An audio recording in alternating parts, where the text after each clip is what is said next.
thought I was done for. Oh, this spout should be good now.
This is crazy.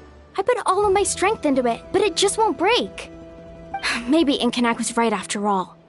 If a stable structure is formed inside the solid phlogiston, I'll need to hit all the weak spots at the same time to break it. But how am I supposed to do that?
Let's fly!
When you lose your way.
The gaseous phlogiston is being replenished. Looks like all the spouts have been unblocked. Let's head back up.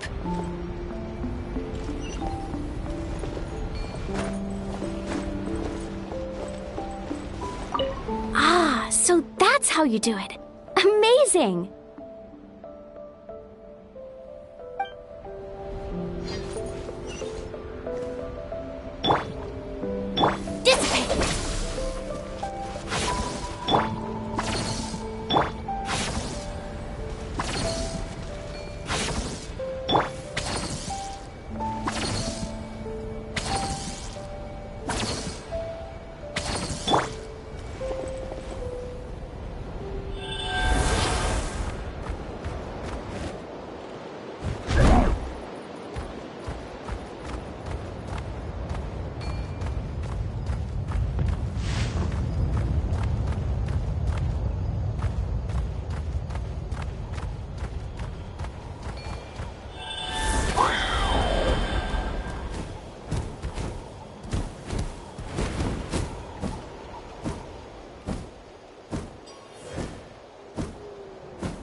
Wow, you took care of everything in no time at all. Incredible work. Now we just have to wait until the gaseous phlogiston is fully replenished. Then we can kick off the retrials. Actually, Inkanak, I'd like to do a test flight first, just to make sure we're not missing anything. Could you arrange that for me? Huh? But you only just finished getting the arena ready. There could still be other hazards we're unaware of.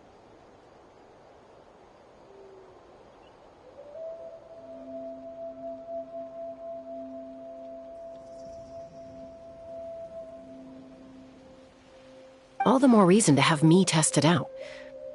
Think of it as another inspection. I guess you're right. With your flying skills, you won't be in any serious danger, even if there are hazards we overlooked.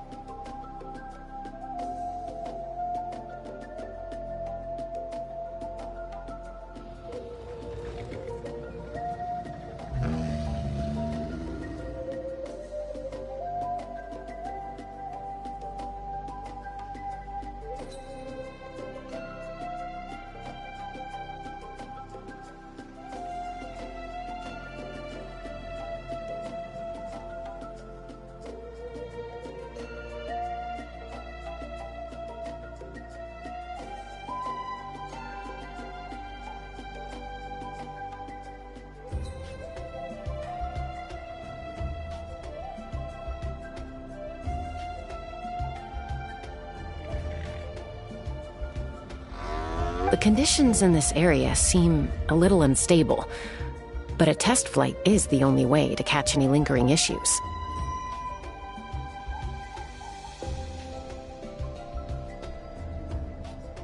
All right, I'll get things set up for you. Just let me know when you're ready.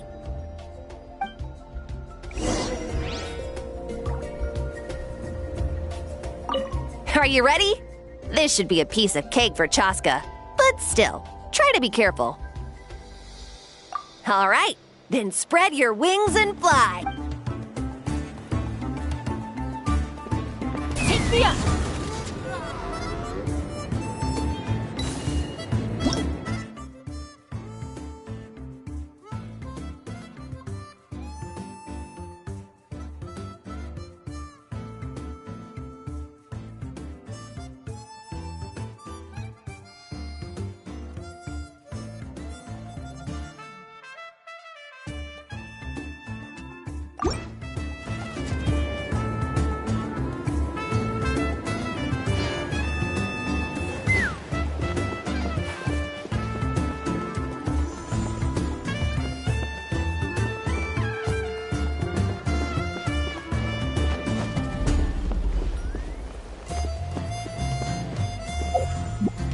Let's fly!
Are you ready? This should be a piece. All right, then spread your wings and fly. Giddy up!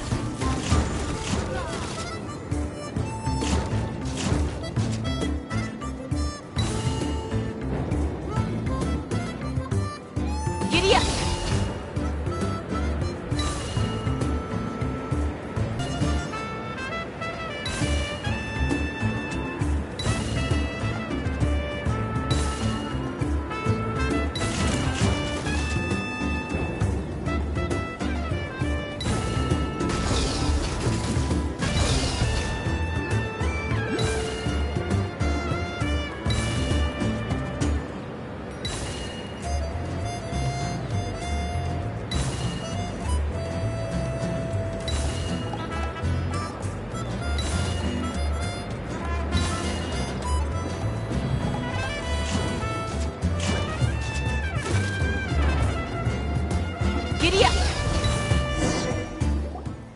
That was amazing. Paimon couldn't take her eyes off you. No, nothing major. Give it a few days, and we should be able to conduct the trials. Help! Help me! You're from the Flower Feather clan, right? Please, come quick, you've got to help us! Catch your breath first. What's the situation? We got attacked by a Kukasaur. My friends are still stranded in the middle of the road with the goods we were transporting. Please, I'm begging you, save them! Huh? Are Kukusaurs really that aggressive? Do they usually attack groups of people unprovoked?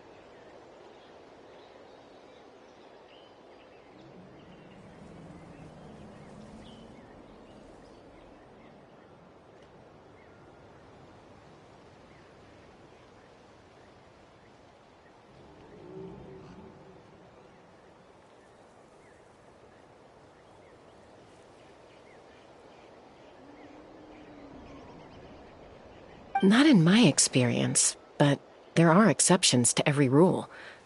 Let's go check it out.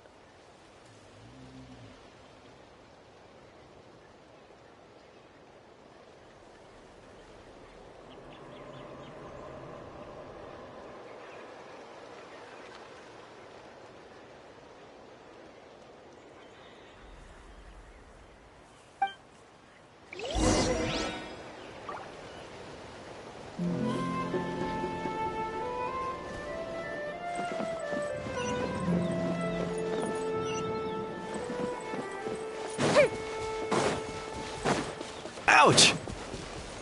I've never seen such an aggressive Kukusaur. Ouch!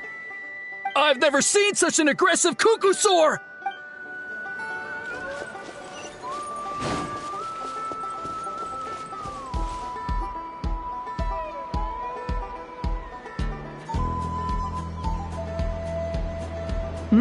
Tasca? Traveler? This is a surprise. Elder Alpa? Huh. So, where's this aggressive Kukusaur we've heard about? Already flew away. Looks like it backed off once it realized that reinforcements were coming. So why do you think it attacked these people in the first place? Was it after the food? No. These merchants are even transporting food. Ah! Thank goodness! The phlogiston wings are intact! Phlogiston wings. Thank you so much for coming to our rescue. These phlogiston wings are our most prized goods. If anything happened to them, it would ruin us. Wait a minute. Are you the merchants that were looking to collaborate with us? Wormy told me about you. Yeah, that's us. So I take it you're Elder Ulpa? I am. You must be exhausted from your journey, not to mention shaking up from the attack. Let me bring you back to our tribe to rest. We can talk business after you've recovered. But Elder Alpa, what about the Kukasaur attack? Well, our guests here weren't seriously injured, and their goods are intact.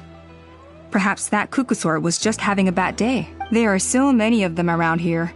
You'd expect something like this every once in a while. I don't think we need to pursue it any further. More importantly, how are the preparations for the flying trials going? Is everything in order over at the arena?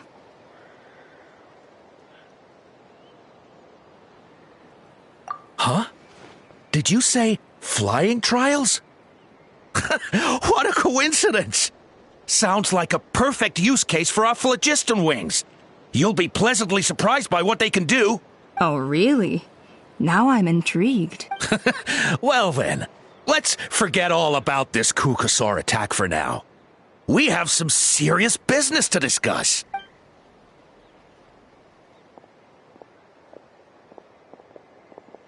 Huh? So that's it? That all went smoother than expected. Well, guess we better get going. Huh? Chaska?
A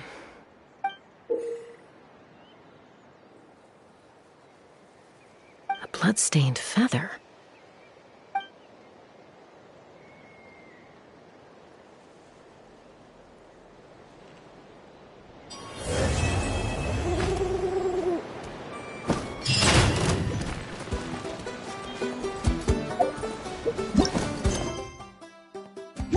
The Flower Feather Clan should be about ready to hold the new flying trials by now.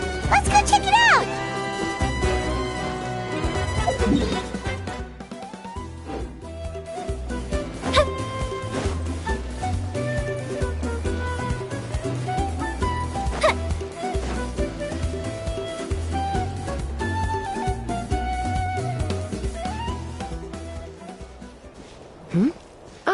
Traveler and Paimon.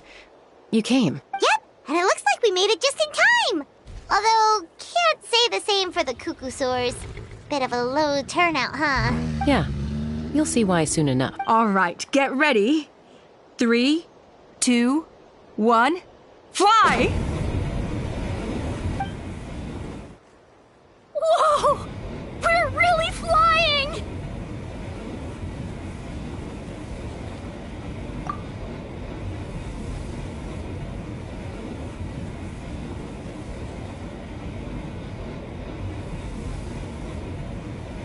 I feel light as a feather. I'm flying without a Kukusaur. These phlogiston wings are awesome. What the? Day we're selling a product called phlogiston wings. It's a flying machine worn on the back. To operate it, you just use a handheld trackball that controls the flow of gaseous phlogiston.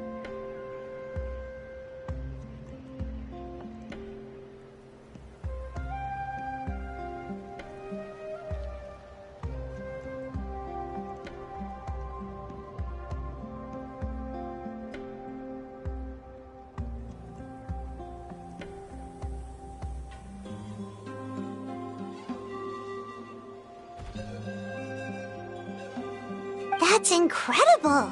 Yeah. If our tribe, well, if Natlan mass adopted this technology, it would revolutionize our mobility and responsiveness in times of crisis.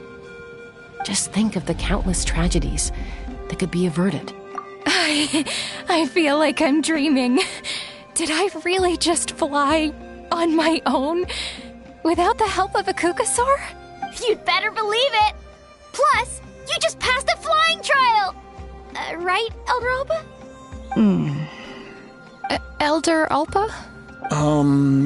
Should this really count as a pass if we did the trial using phlogiston wings? Why not? The scoring rubric is about flying performance. It doesn't specifically say you have to ride a Kukusaur, does it? You may be, but... I mean, even Chaska had to ride a Kukusaur in a trial, right? And the whole point of a trial is to test both your flying technique and your ability to work with a Saurian companion. Well, if we can fly by ourselves, maybe we don't need to test the ladder anymore. Chaska, Traveler, what are your thoughts on this new invention?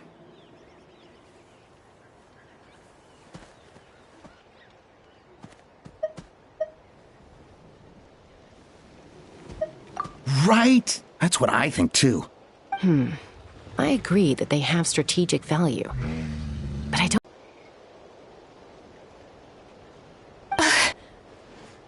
Why? Shunan finally mustered the courage to go through with this. And now you're saying it doesn't count? I don't have any experience using these wings in battle. Nor is it immediately obvious how to incorporate them into the existing systems in our tribe.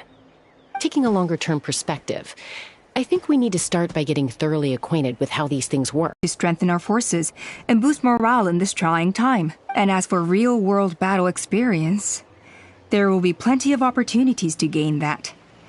I have high hopes for you, Junon. Huh? Hey, stop staring into space! Say thank you! Oh, thank you. Thank you, Elder Alpa. You have nothing to thank me for. Remember, the way you got your wings back was by relying on yourself. Oh, Elder Alpa! Bad news! Kukusaurs are attacking the merchants again!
Again? Okay, everyone, stay put while I... Huh? Chaska?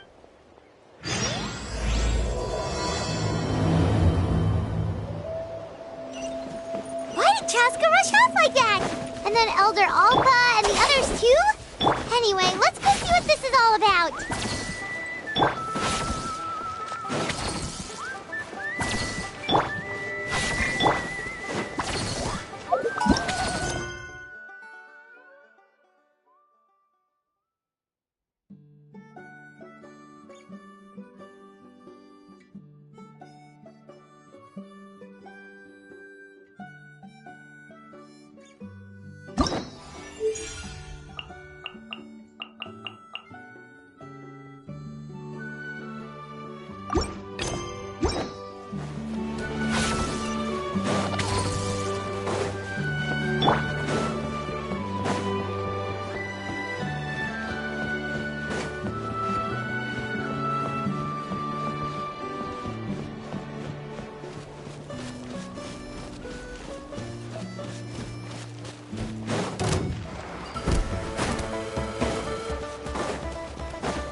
Oh, it's back!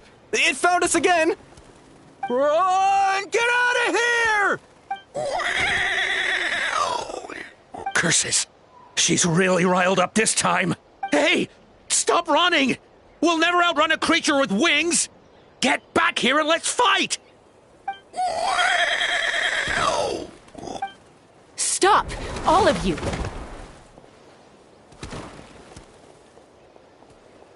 Chaska! Oh, wonderful! Quick, get rid of that thing!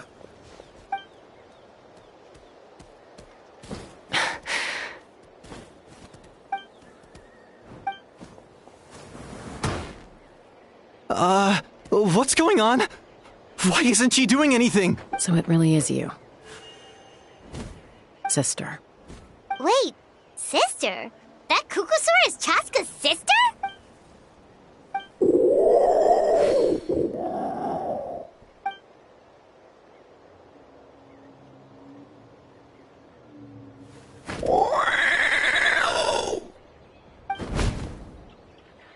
Koya, wait!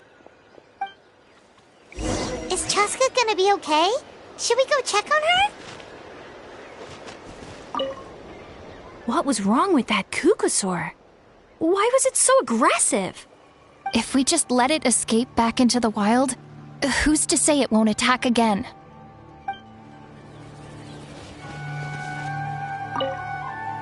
Is everyone all right? We're okay. No serious injuries. Thank goodness you all got here just in time.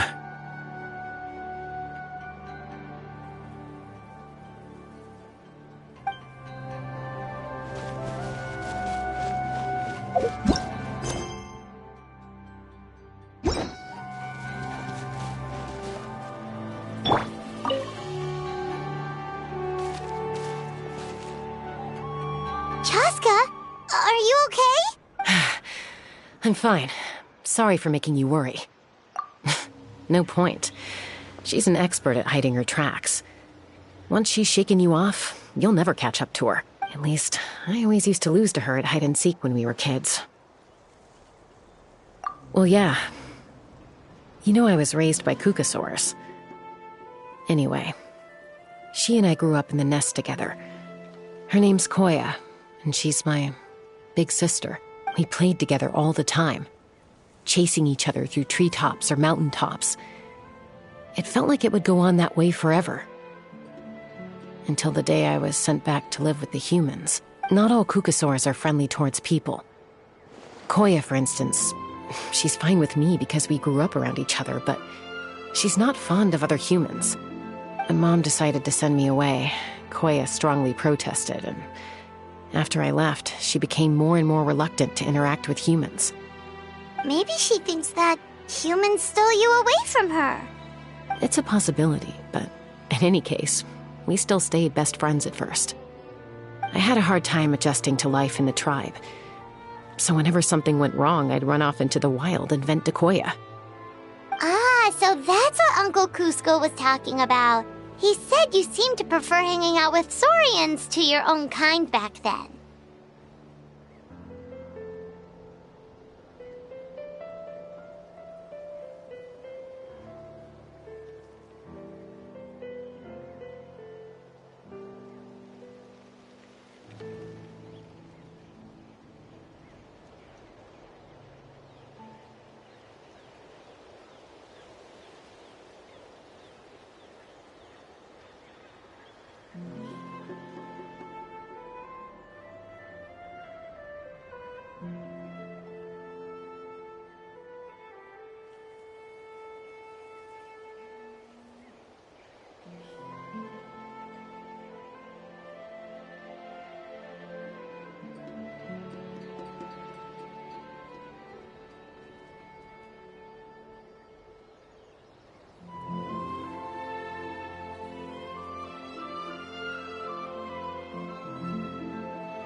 Yeah, I did. But then, gradually, everything changed. With a new mom and dad, a new tribe, and Koichi, I started getting curious about these humans. I made an effort to understand their behavior. The more time I spent with them, the less I spent with Koya. And then, one day, it was Koya's turn to leave the nest. She sought me out and asked if I was willing to leave the tribe and go live in the wilderness with her. As far as I can remember, that was the first time she ever approached a human settlement on purpose. So, how did you answer her? Well, I wouldn't be standing here talking to you if I'd said yes. No, I was torn. On the one hand, I'd already made up my mind to embrace my new family and accept my human identity. But I also knew that Koya wasn't a fan of humans, and I didn't want to disappoint her.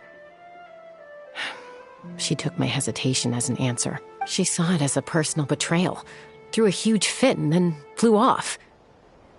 We hadn't seen each other since, well, until today. Not for a lack of trying, though. I tried asking Mom where Koya's new nest was so I could talk things out with her. But Koya had already asked Mom not to tell me where she'd moved to.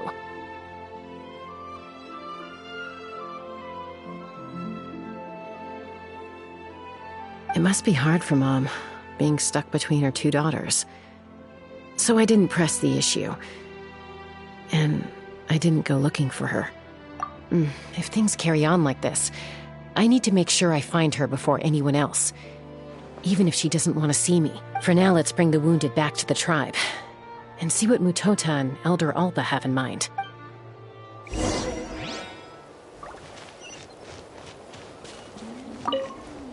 What was wrong with that If we just let it escape...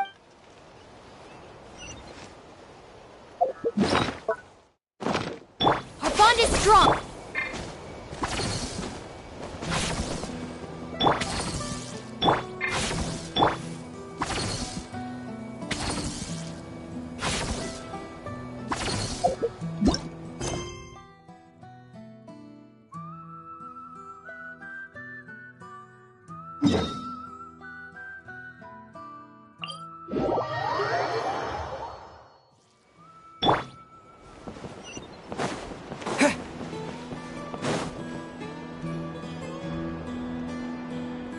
So, I hear there's been another Kukasaur attack. Ha! I knew it! They're wild animals, and they can't be trusted. Hey, show a little respect. The Kukasaurs are our partners. Maybe in the flying squad, but they don't give a hoot about the rest of us. Well, now that we have the phlogiston wings, do we even need the Kukasaurs anymore? Are you kidding? How are we supposed to protect our tribe without them? I didn't mean it like that. Huh? Protect our tribe? Or are you just scared that your precious flying squad will lose its prestigious position? You take that back! Things are changing so quickly. Chaska, there's a conflict emerging there. Aren't you going to nip it in the bud? The whole tribe's talking about this now. Breaking up a single fight won't solve anything. The real source of conflict here is the phlogiston wings. And what happened with Koya. On any other day, people would just brush this attack aside. After all, clashes between wild Kukasaurs and humans are no more common than those between people. But now that the phlogiston wings have entered the equation, it's sparked a debate over whether our tribe needs the Kukasaurs at all. I worry that we risk repeating the mistakes of the Cinder City.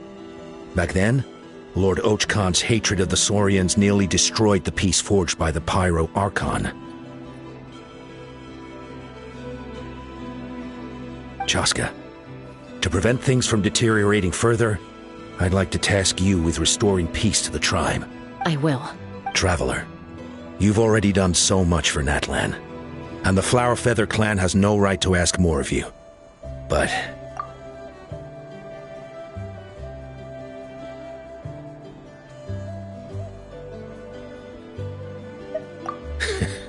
looks like I was making a mountain out of a molehill. And don't forget about Paimon. Just leave this to us. This whole situation has unfolded so quickly that it's put us on a back foot. To tell the truth, it makes me a little suspicious. You think someone might have orchestrated all this? It's possible. Leave it with me. I'll look into it. Also, Chaska, could you try to keep a low profile while you're out there digging around? We don't want to give our hand away. I'll do my best. Okay, so where should we start? This all began with Koya's attacks. If we can find out what led her to do it, that should give us something to work with.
Unlikely.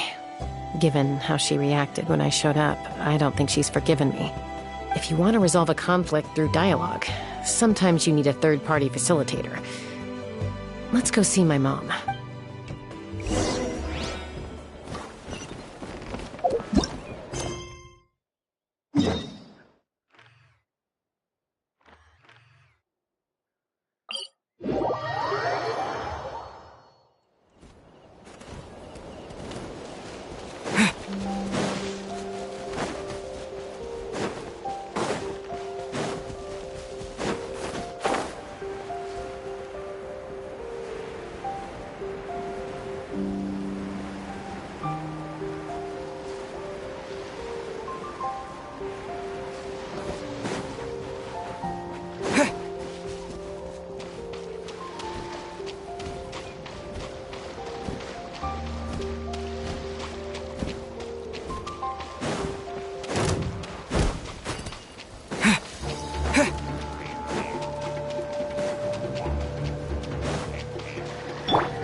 Wow, so this is where you used to live as a child?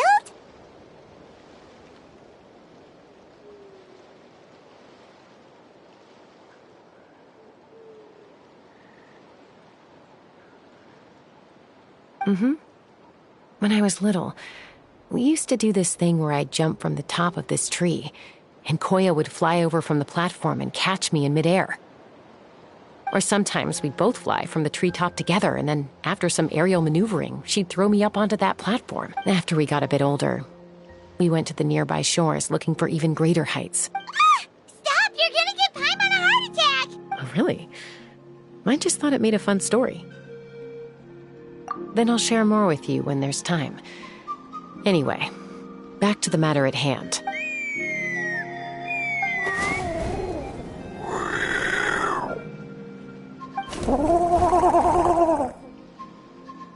Hey, Mama Bird. I'm back. My last visit was only a week ago, wasn't it? See?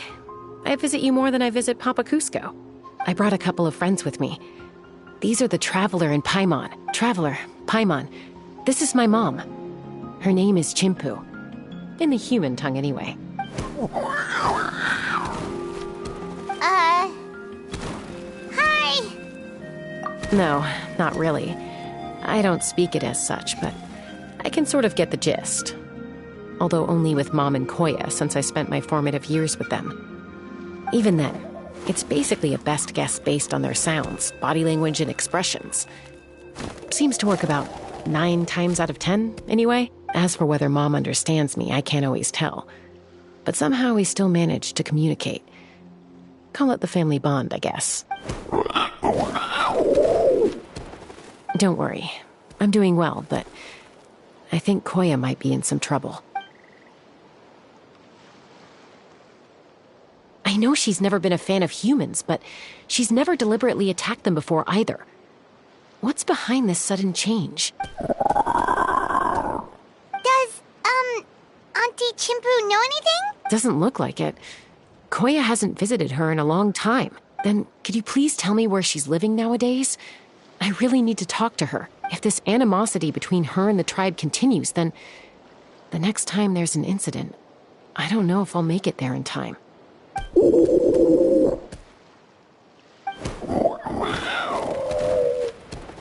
She said she'll take us there. Thank you, Mom.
This is a really remote location.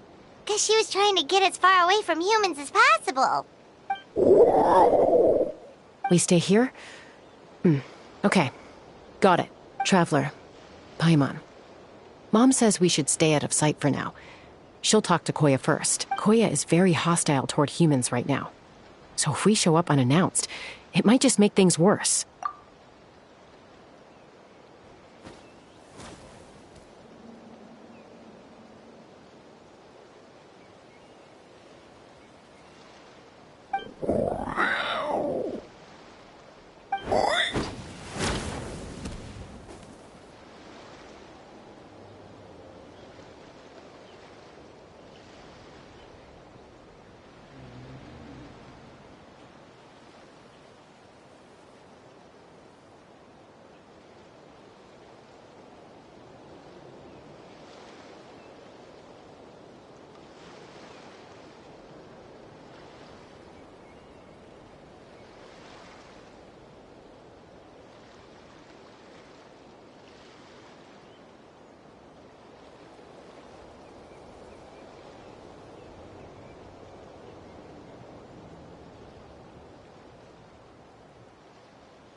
Sounds like things are more complicated than I imagined. There's evidence in this area suggesting that Koya might have been the victim of a human attack.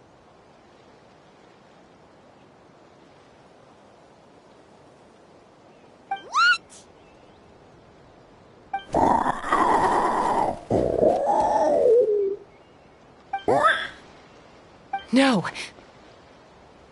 It's Chime, Koya's child. The attackers kidnapped her.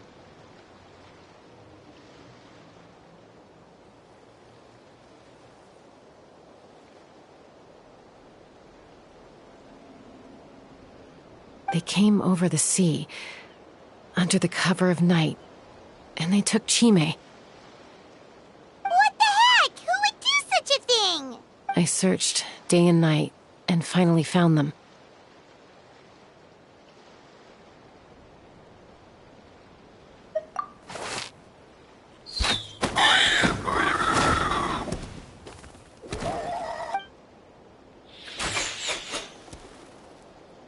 Oh, yeah! T'Pol's contraption is working like a charm! Got her in one!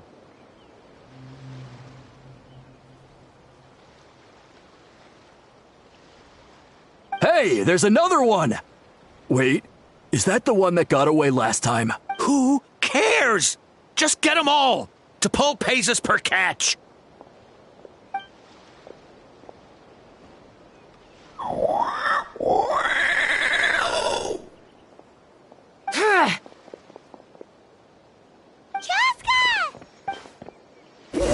Joska? How'd you get here?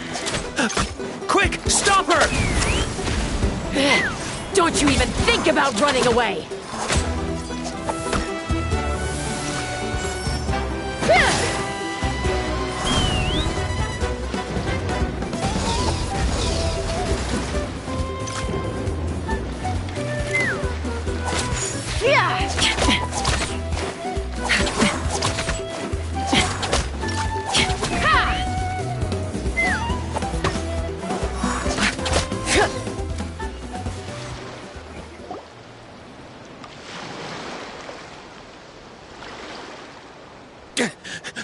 Don't come any closer, or I'll... Go, Phlogiston Wings! Take me out of here! Uh-oh, looks like it malfunctioned. This is bad. Mom and Koya are already injured. And if that thing explodes right next to them... Help! Elemental energy suppresses it! Please, someone! Get back!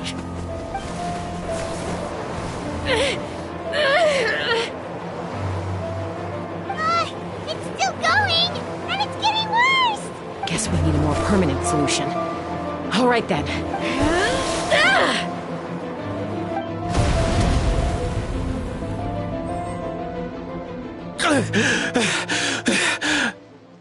That was too close. I thought I was gonna die.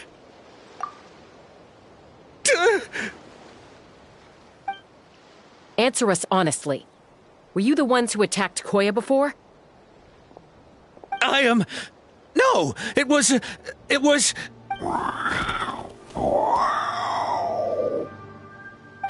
Well, she says it was you.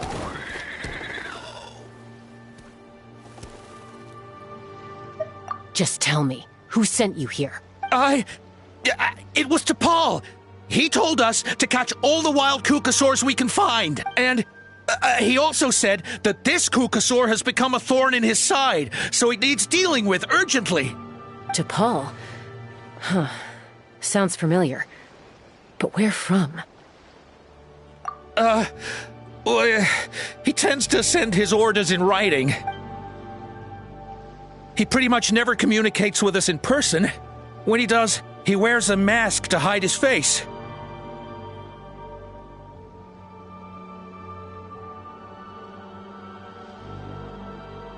And whenever we trade Kukasaurs for Phlogiston Wings, we deal with his henchmen. So you didn't even make those wings?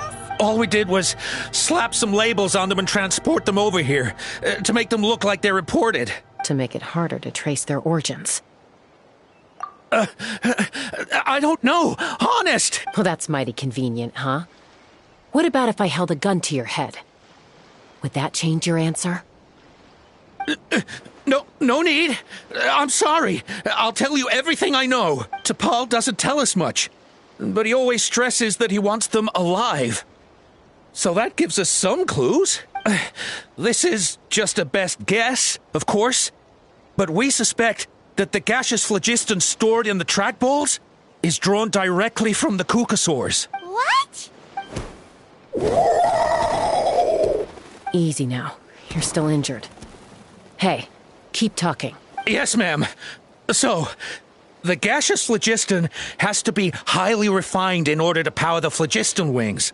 The slightest imperfection can have disastrous consequences, as you just witnessed. But the Kukasaurs have a natural ability to process gaseous phlogiston.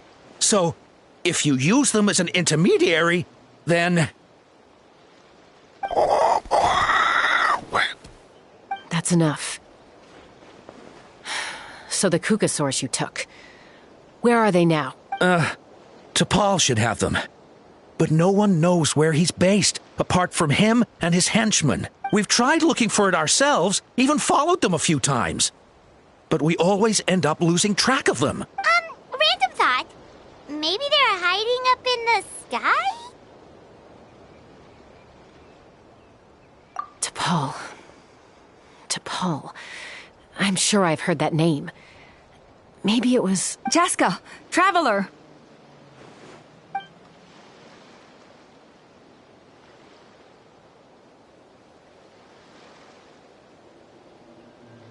That voice! It's Alpa!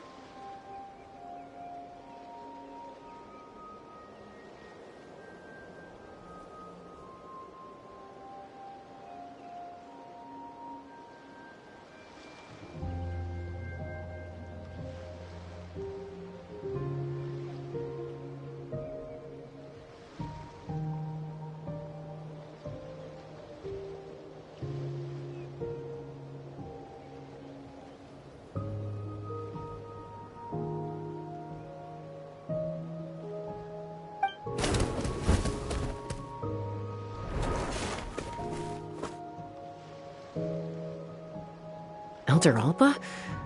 What brings you all the way out here? Well, I was patrolling nearby when I heard the sound of an explosion. What's going on? I don't believe it. Elder Alba, does the name T'Pol ring a bell to you? I feel like I've seen it written down before. Maybe in a list of candidates for the flying trials? Huh? So he's a member of your tribe then? No. If he was a member of the Flower Feather clan, I'd definitely know him.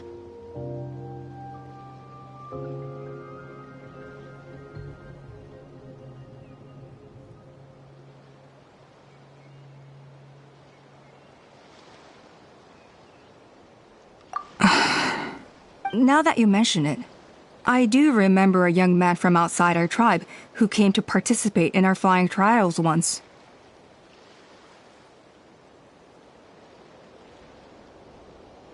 You were away on a mission at the time, which is probably why you don't remember him. He was a craftsman from the Children of Echoes, but he'd always dreamed of soaring the skies, so he wanted to join our flying squad. The Children of Echoes? That's rare. But despite his best efforts, he unfortunately failed to pass the trial and gain the Kukasaur's approval. In the end, he went wingless and returned dejected to the Children of Echoes. Wingless, huh? Maybe he invented the phlogiston wings to get revenge on the Kukasaurs. Perhaps. Or maybe it's simply his way of dealing with his regrets over his past flying endeavors. Either way, it doesn't excuse his abuse of the Kukasaurs. I'm gonna take these guys back and expose the truth to the tribe. It's time for this conflict to end. Easy, Chaska. Remember what I said about keeping a low profile?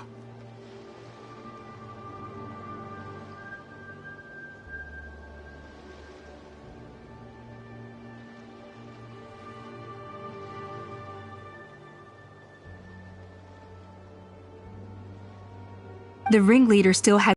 Bringing these men to the tribe now won't win over any current supporters of the phlogiston wings. In fact, it may even escalate the conflict further.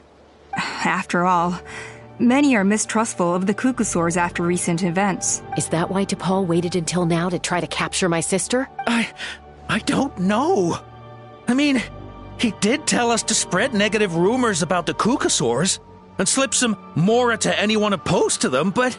But Koya only attacked humans because they stole her child!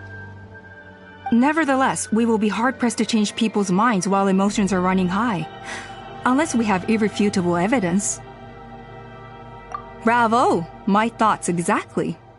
In the meantime, leave these men with me. I'll escort them back to the tribe. I'll take the other members of their crew into custody, too. They won't get another chance to stir up trouble. Fair enough. I guess finding T'Pol is going to be the key to resolving this conflict. Let's hope the Children of Echoes have some info on him.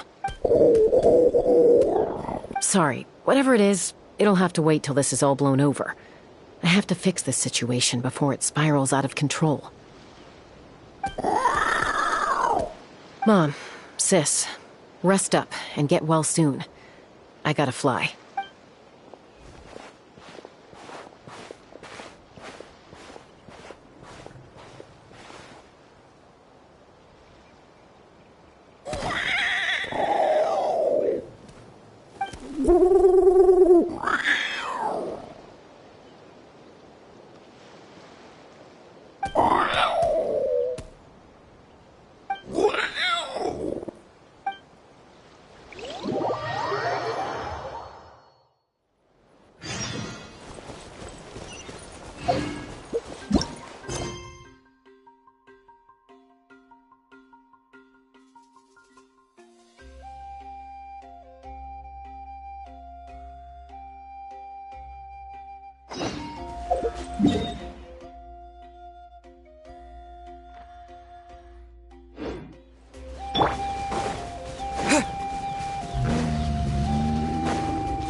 That T'Pol's from the Children of Echoes. But how do we track him down? Just ask around until we find him? Let's start by talking to someone we know. It'll be faster that way. At this time and place, I'll bet the easiest person to find is... Wakey, wakey, Shilonen! Oh, it's you. Okay, give me a second. I'll come down.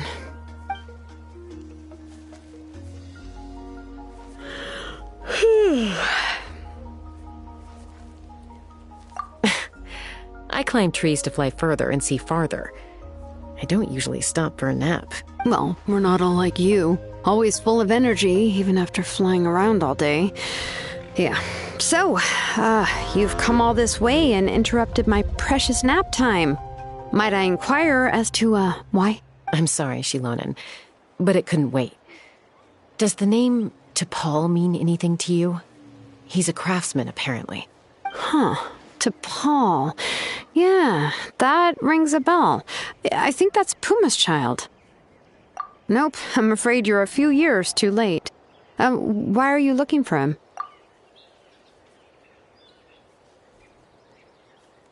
Huh, phlogiston wings. Wow, okay. The kid actually pulled it off. Well, looks like, no more rest for me today. Pulled it off? You mean he's tried making something like this before? Yeah, he started trying to build a flying machine right after he got back from the Flower Feather clan. So right after he went wingless, then. Was this flying machine anything like the gun you made me?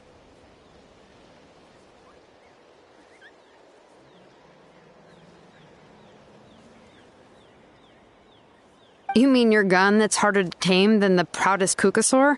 No, he wanted to build something that allows anyone to fly freely, even if they're not naturally gifted. But he never got very far back then, though. Blew up his workshop a few times and barely made it out alive. I never really kept up with him after that. His parents traveled a lot in their youth and only returned to the tribe after he was born. But they settled in a remote area and don't interact with other people much, which means most people in the tribe don't know them very well. Your best bet is to chat to his direct family. I'll, go get Puma. Wait for me in front of the workshop. I won't be long.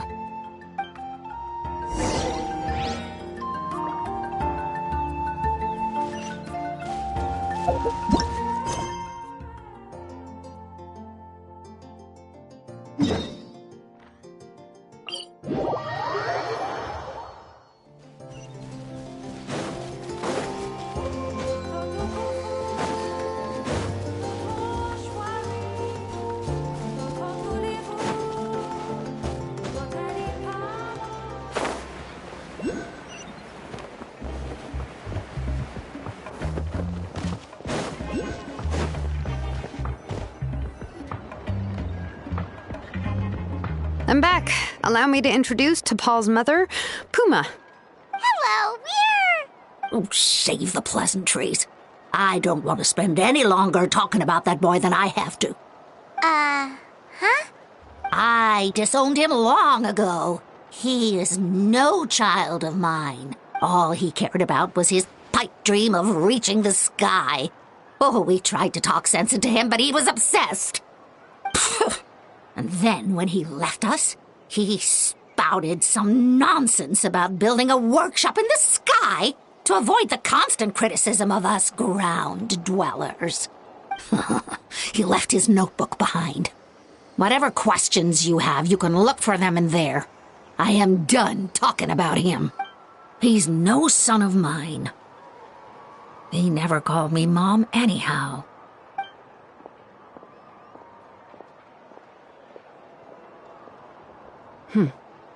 Wow, they've really fallen out.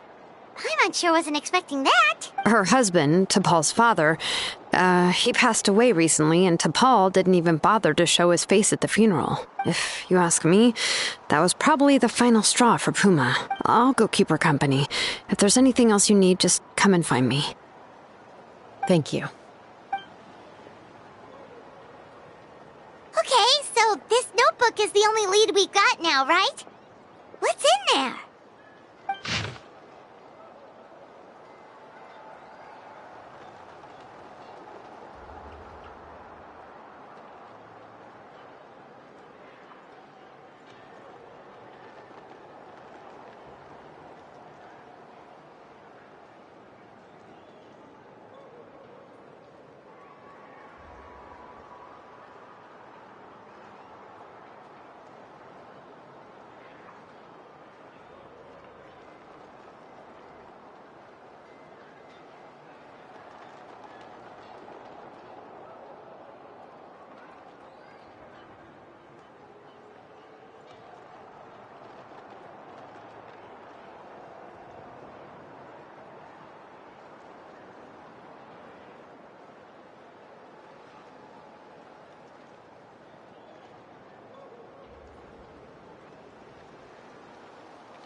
Some early designs for the phlogiston wings, and some theorizing about an airborne workshop, Natlan, the Cinder City. Looks like that's where he got his technological inspiration from. So, was he serious about the workshop in the sky? But that's such a big project for one person. Do we think he actually pulled it off?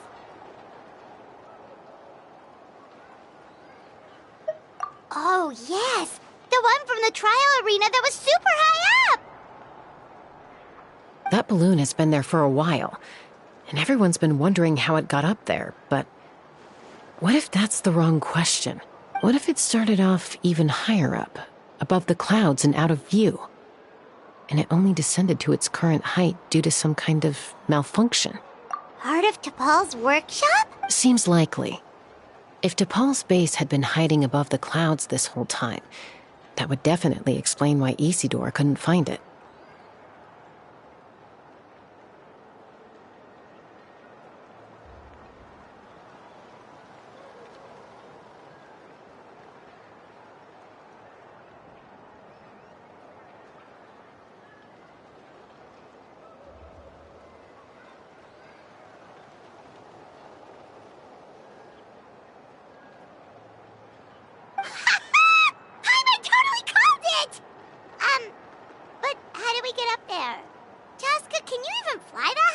By myself? Possibly. But with a passenger, no chance. I doubt even phlogiston wings could take you up that high. At least, not without that relic DePaul mentioned in his notebook. Yeah, and he's probably holding on to it. We'll have to find another way. Nope. That's way beyond Paimon's altitude. Also, would you really expect Paimon to go up there and take on DePaul all by herself? Let's not worry. Just because we can't think of a solution doesn't mean no one else can. I'm not the only flying expert in my tribe, you know. Oh, good point. We should go ask Elder Alpa! And Mutoda. He was quite the flying ace back in the day, too. Let's head back and see what they suggest.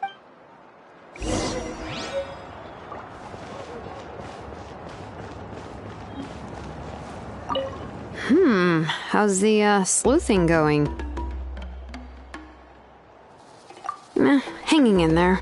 She seems to have calmed down now. I'll check in with her again later.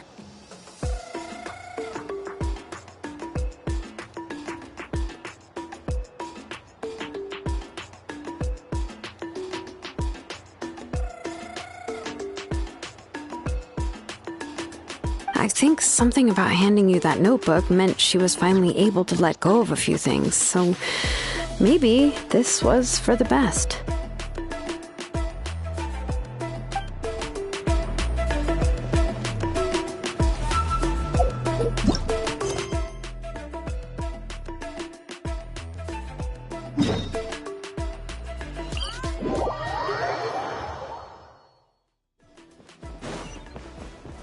Have you gone mad? The Cucusaurs are our partners. Although I get where you're coming from, isn't Chaska, you're finally back. Things are getting really tense in the tribe. Have you made any headway with your investigation? Some people even think we arrested the merchants just to support the flying squad and crack down on the phlogiston wings.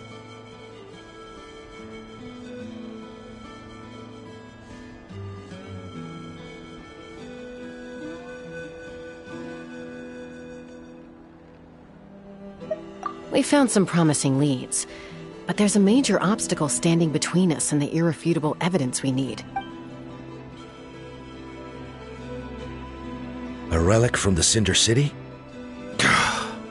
So Och Khan's still managing to sow discord, even after all these years. An airborne workshop and a hot air balloon above the trial arena. And that's where you're trying to get to now? Neither phlogiston wings nor a Cucusaur can take you that high up. Do you really think that's where T'Pol is hiding? You know what? There might just be a way. Really?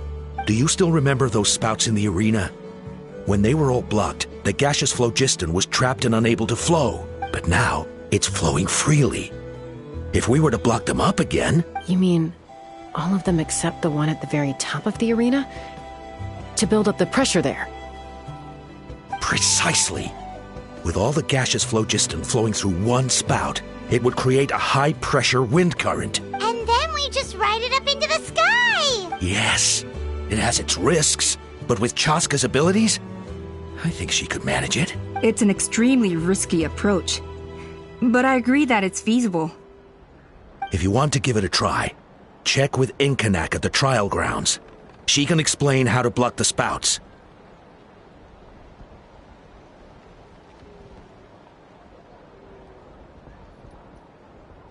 Chaska, if anyone has a hope of seizing this evidence from the high heavens, it is you.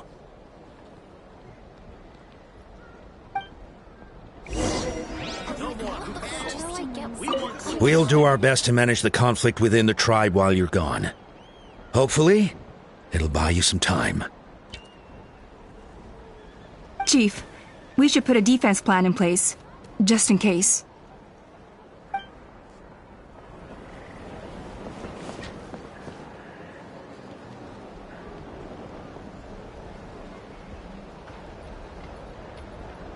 Why do you never take off that mask Although anyway? I get where You you're got a coming huge from, scar or something? Bad-mouthing the Cucusaurs.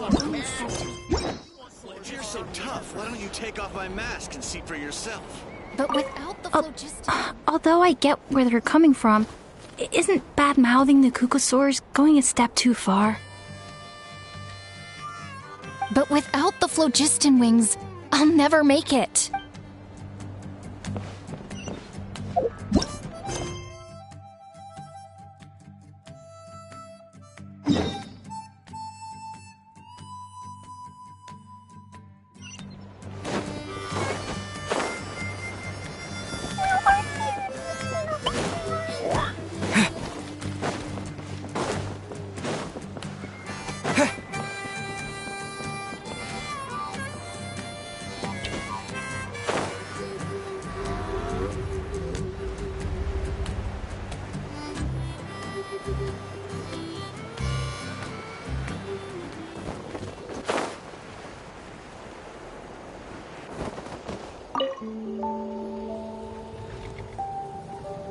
Goodness me, that is a very bold idea. Maybe so, but we have to act fast. What's the quickest way for us to block off the spouts? From a technical perspective, I'd have to advise taking some measurements and carefully planning this out first. But I'm guessing that's not what you want to hear. Then we'll have to take the rough and ready approach. See the solid phlogiston over there? Our prior inspections revealed that some kind of stable structure has formed inside, making it highly damage resistant. It's not without its weak points, but unless they're all struck at the same time, the structural integrity won't be threatened. So, what happens if we do strike them all at once? It'll collapse. Okay, I see where you're going with this. Yeah, you got it.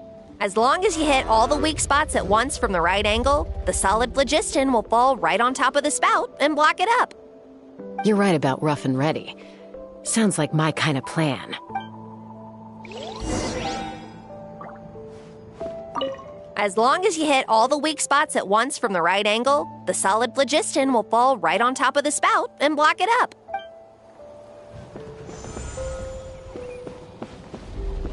Take me up!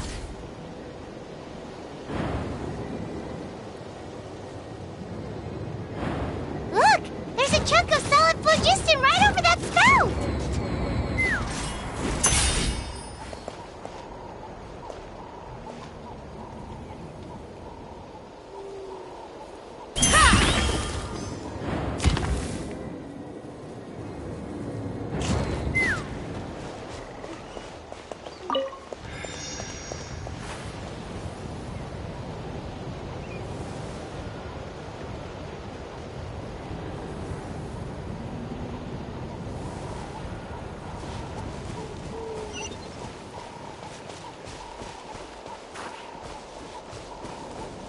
Let's fly!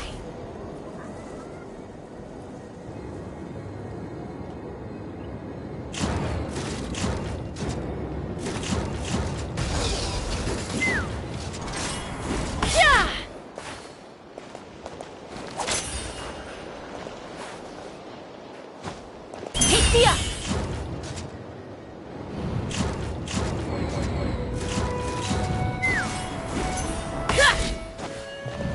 Let's fly!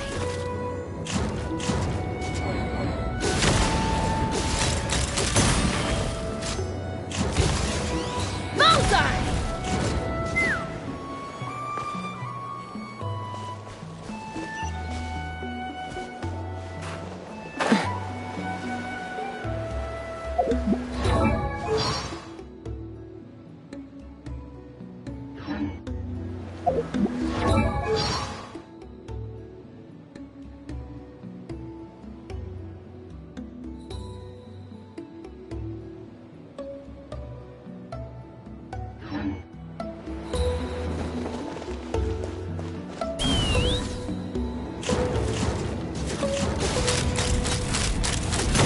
Open fire!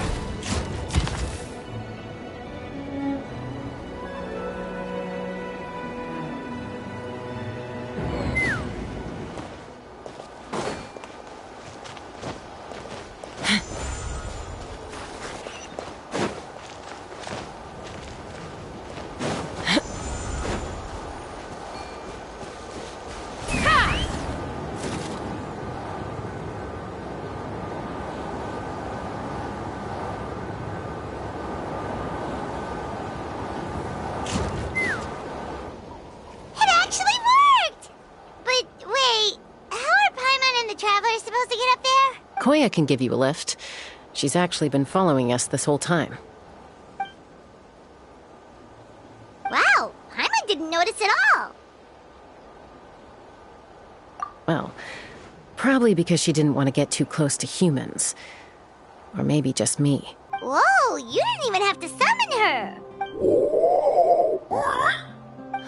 Yes, up there. That's probably where Chime is. All right, let's go have a little talk with this T'Pol.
never flown that fast before.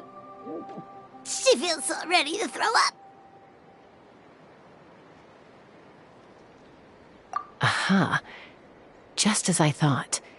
It might look like a regular hot air balloon from the outside, but up close, it's clearly been heavily remodeled. And sure enough, it only descended below the cloud line because the custom-built machinery malfunctioned. I should be able to figure it out with DePaul's notebook. Thankfully, I know a little DIY from fixing up my guns when they're having issues. That should just about do it. Now all it needs is a nice hard kick. Maybe that works on your guns, but... Huh? We're really moving!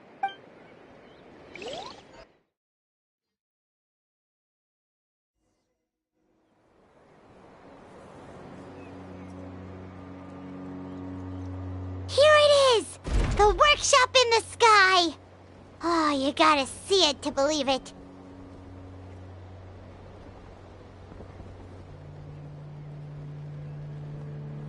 Makes you wonder why DePaul even bothers with phlogiston wings when he has tech like this. Well, according to the notebook, the platform beneath us runs on components from the Cinder City. Those can't be mass-produced. Also, I have some doubts about its mobility after seeing how it moved just now.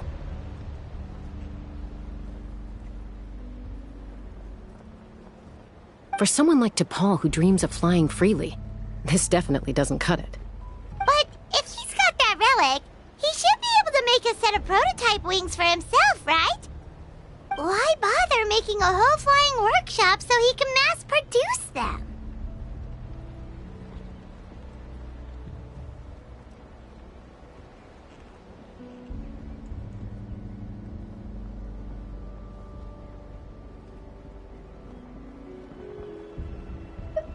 But this doesn't add up.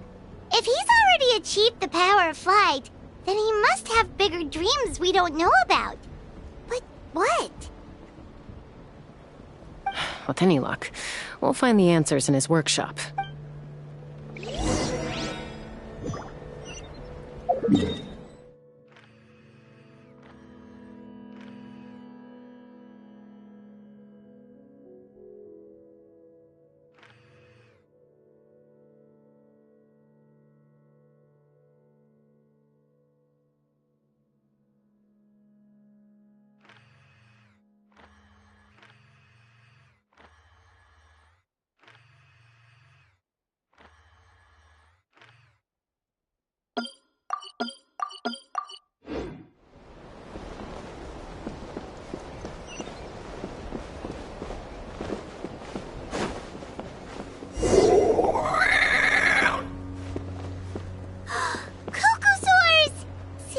Merchants were right. DePaul's using them for his own ends. I'll bet that mechanism on top of the cage opens the door. Let me give it a try.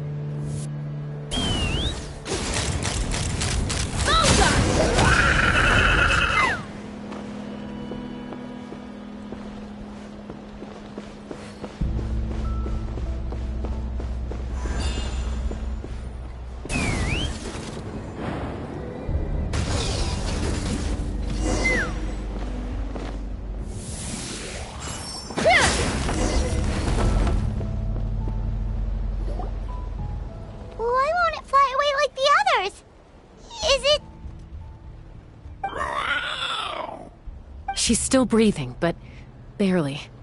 By the looks of it, DePaul was using these cages to extract phlogiston from the Kukasaurs.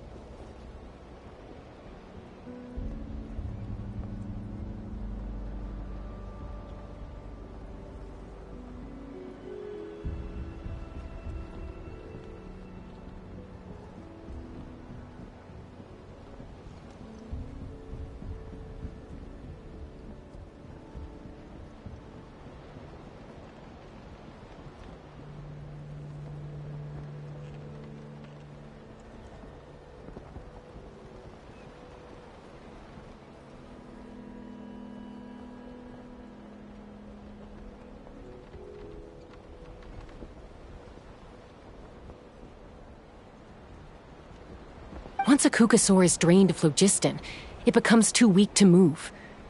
We'll have to come back for these ones after dealing with T'Pol.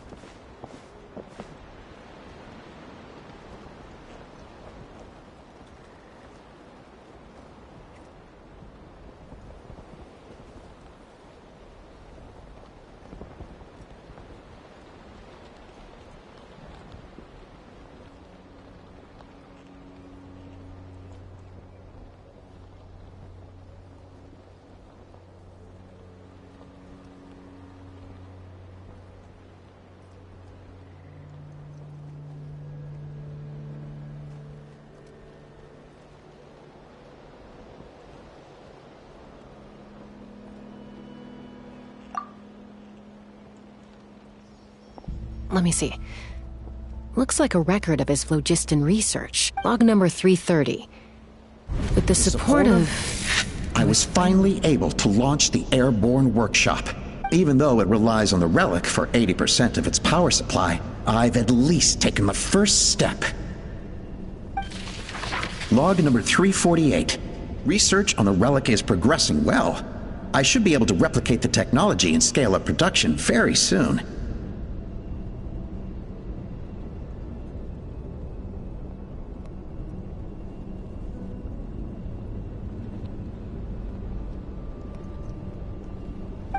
Has proposed a name for this groundbreaking invention, the phlogiston wings. I think I'm getting close. Soon I will achieve my dreams.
Log number 377. Encountered some issues with the new, smaller model phlogiston wings. The gaseous phlogiston showed some volatility during the refinement process.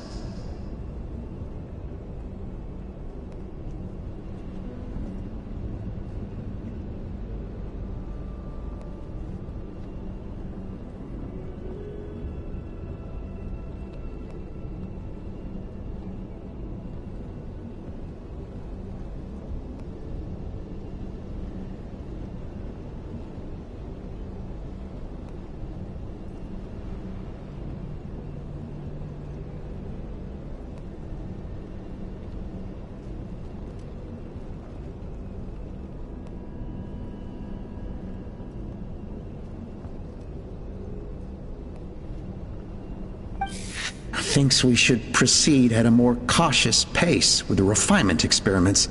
But after so many past failures, I have to prove that I will succeed this time.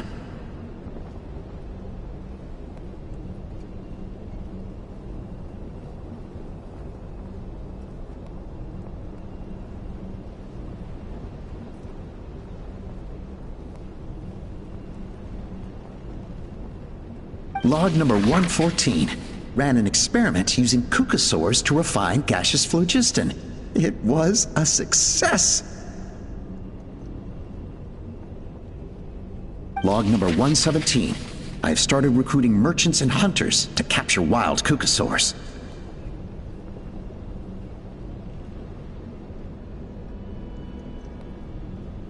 Log number 121.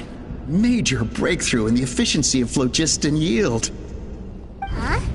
So many parts have been crossed out! Yeah, probably the contact he alluded to in his other notebook. Guess he has a benefactor.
How the numbering system in this notebook suddenly changed halfway through? We haven't got time for textual analysis, I'm afraid. Grab the notebook and let's press.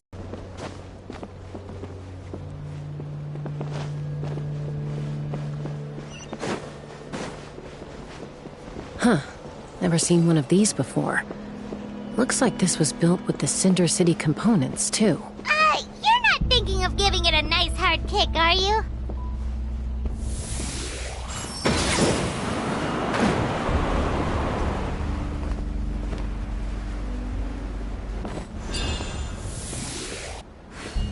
Take me up! Whoa! What's that mechanism doing? It's asking for a nice hard kick where it hurts. Aim for the weak spot.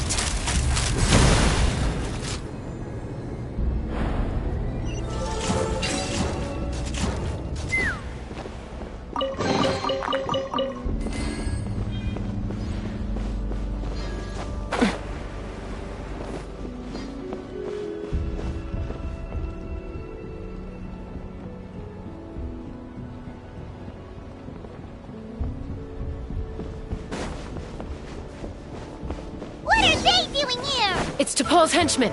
He must have brought them here using the relic in his prototype wings. Watch out! Locked on! Locked on! Locked on!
Log number 403. Introduced me to some new comrades who fully support my ideas. I told them that some Saurians are blessed with wings, And some people with natural gifts, while the less fortunate among us, can only look on longingly as they seize the skies. But I also told them that progress can erase individual differences. Think of the tools humanity has made to fight back against wild beasts. The law we have put in place to even the playing field between the strong and the weak.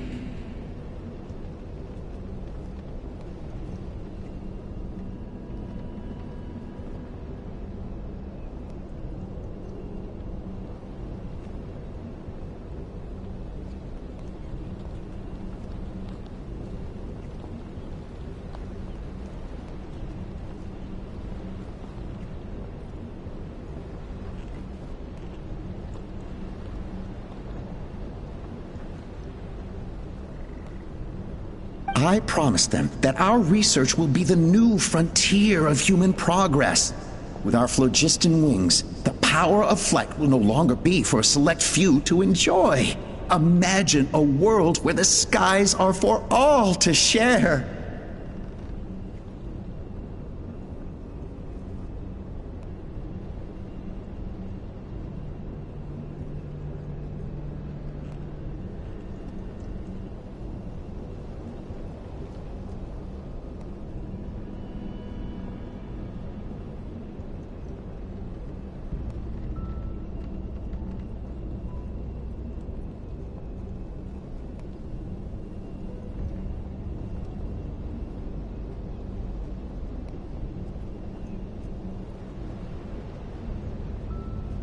I only hope that when we finally achieve this goal, we'll be proud of me. Imagine a world where the skies are for all to share. Yes, what a wonderful world that would be. If only it were possible, we could respond faster, and so many tragedies could be prevented. But DePaul, what about the saurians you're draining dry of phlogiston? You're not sharing the sky, you're stealing it! Bad move. I won't let you get away with it.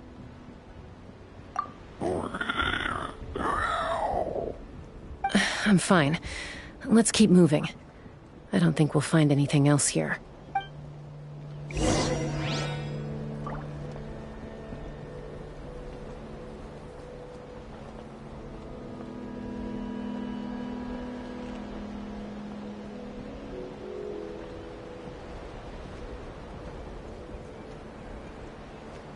I'd have lost myself long ago if I allowed myself to be led by the whispers of the abyss.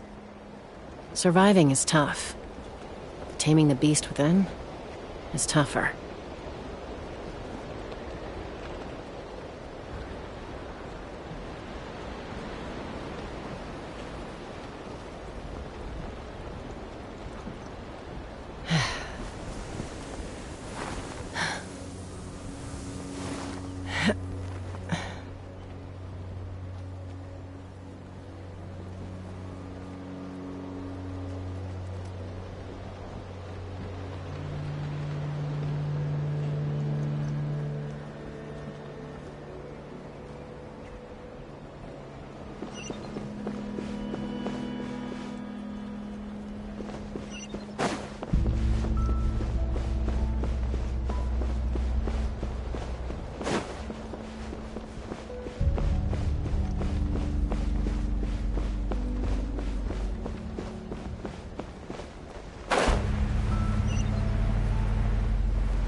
Let's fly!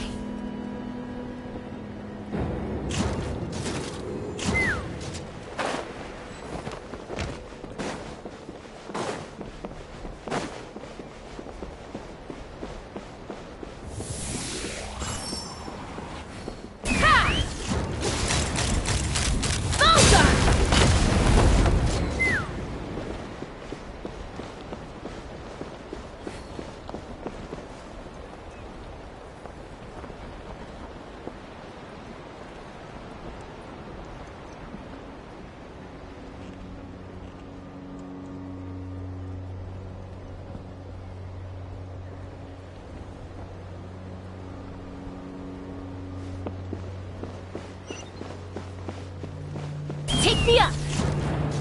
Cha!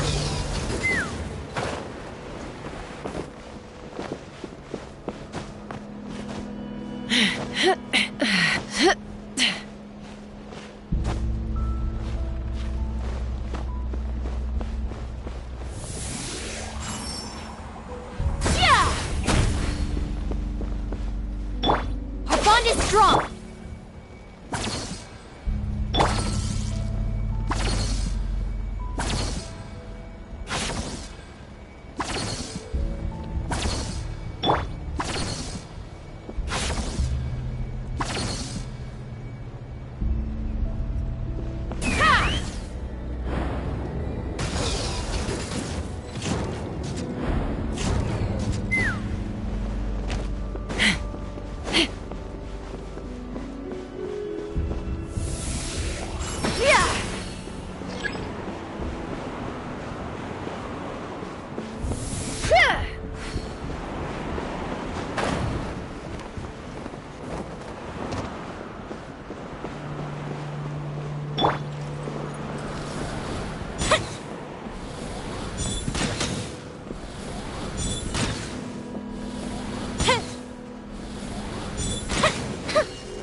I'm a little out of practice these days.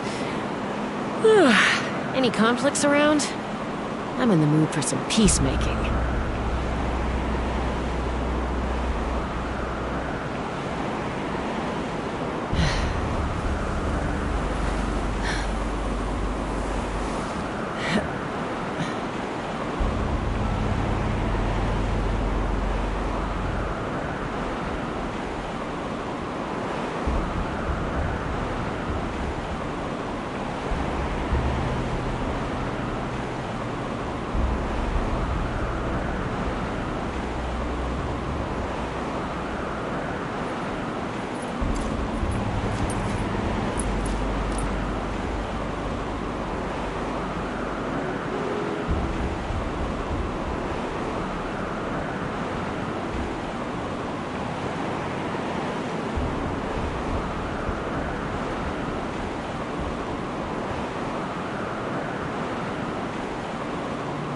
I'd have lost myself long ago if I allowed myself to be led by the whispers of the abyss. Surviving is tough. Taming the beast within is tougher.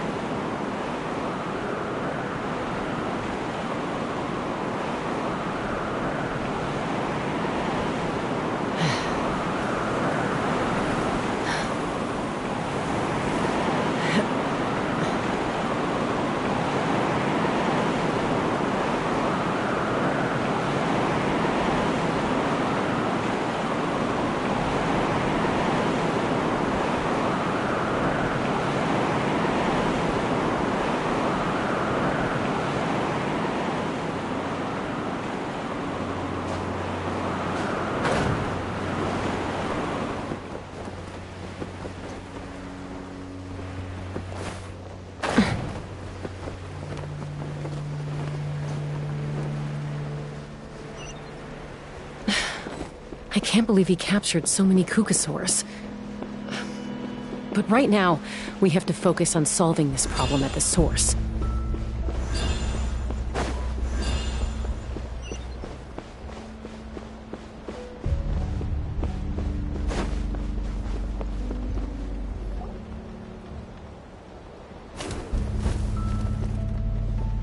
Looks like we've reached the center of the workshop.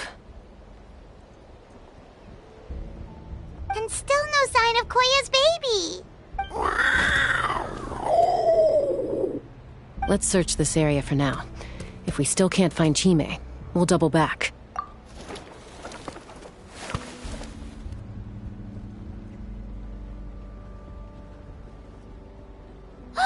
Chaska, Traveler, come quick! What is it? Did you find Chime? Not yet, but look! It's another one of T'Pol's notebooks! Alright.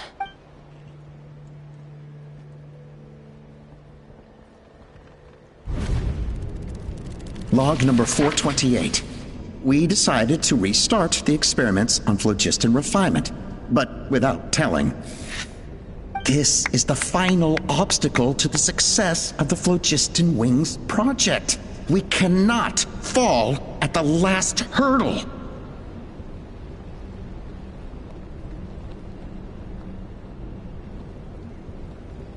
Log number 436.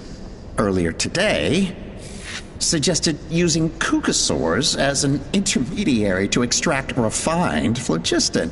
It's certainly feasible, but anyway, as long as our secret experiment succeeds, I'm sure won't bring it up again. Log number 443. We will conduct the experiment tomorrow. But birthday is coming up, so hopefully we'll have a birthday surprise for her.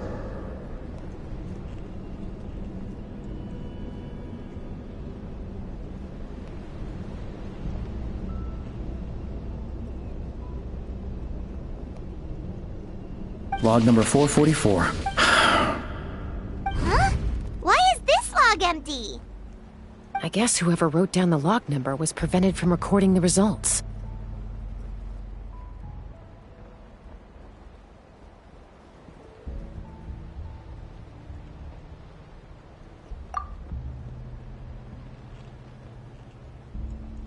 Log number 0.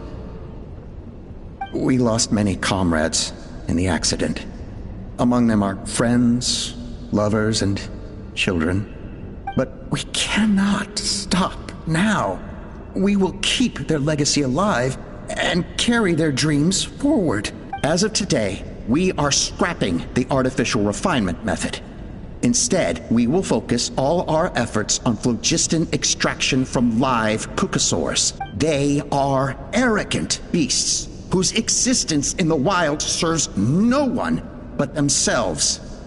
Their true worth lies in their sacrifice for the sake of human progress. To facilitate our operations, we will gradually move the airborne workshop closer to the Flower Feather clan, even as we continue to expand it.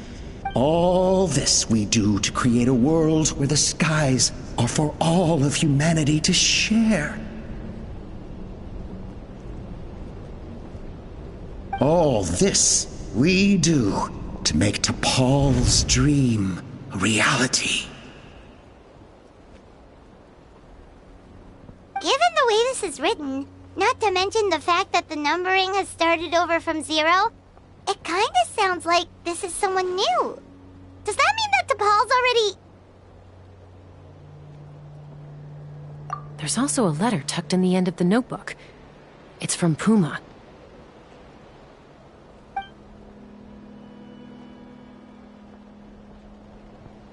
T'Pol, I don't know where you are right now, so I don't know how to reach you. My best bet is to send this letter to the Flower Feather clan. Your father is gravely ill. Oh, I know we've had our differences in the past, but he is still your father.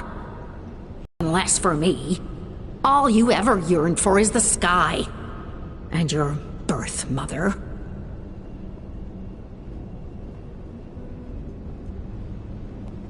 But we'll still be waiting here for you if you do come back. This may be the last chance you'll get to see your father. So Puma's not T'Pol's real mom? Huh. Well, she did say he never called her mom, but I'm gonna assume she was just venting. We know that T'Pol's father passed away quite recently, and this letter looks recent. By contrast, the writing in this notebook is old and faded. It looks like the real reason T'Pol didn't attend his father's funeral is because he'd long since passed away himself.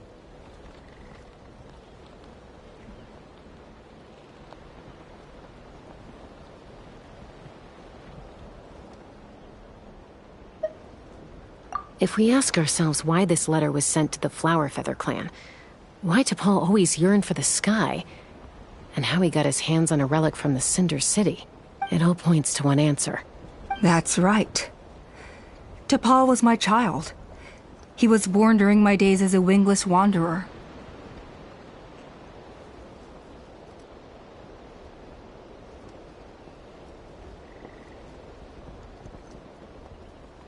His birth gave me new hope. I wanted to become the kind of mother who spent her days as a valiant rider, soaring the skies. Not an aimless, wingless nobody.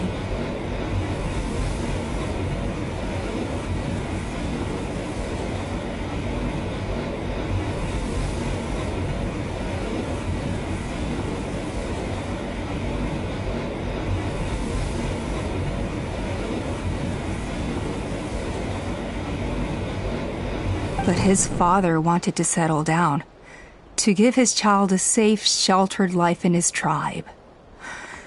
We fought about it constantly, until the love we once had for each other was gone.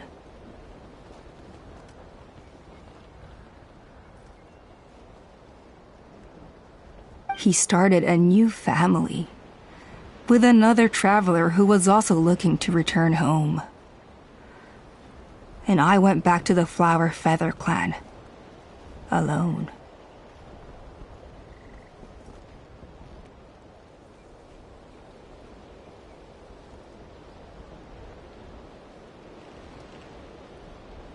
Opa?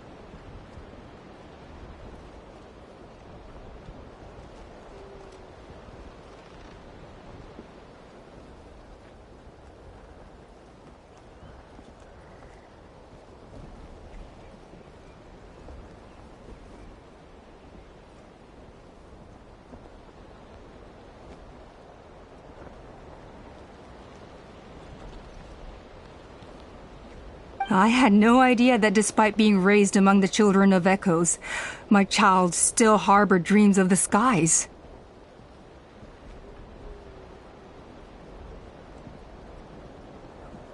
Can you imagine, Chaska? The joy and surprise I felt when he showed up at my door, asking to join the flying trials. Or how proud I was when he said he wanted to prove his own worth, rather than relying on my position as elder. And then the anguish that overcame me when he was rejected by the Cucusaurs and became wingless, just as I had after my injury.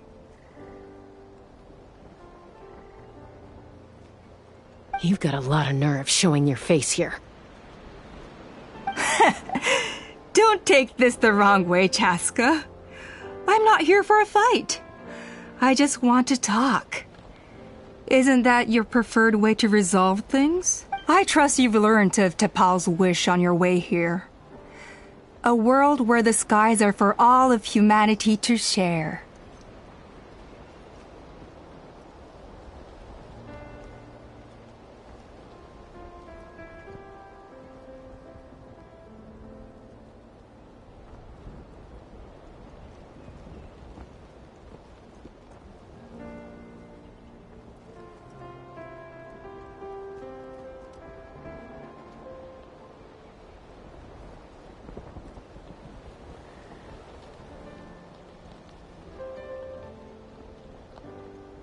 If only his dream can be realized, no one will ever have to lose their wings again.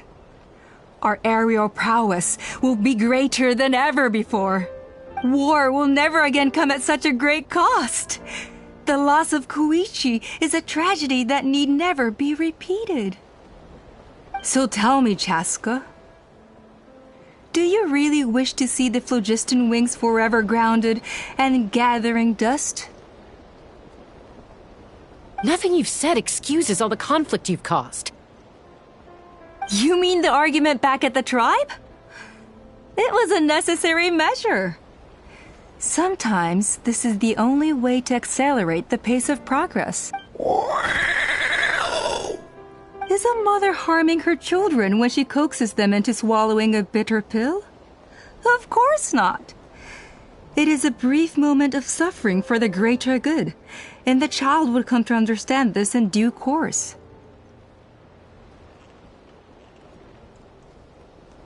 The phlogiston wings are that bitter pill. We will never progress as a tribe if we cling to the scraps the Cucusaurs offer us.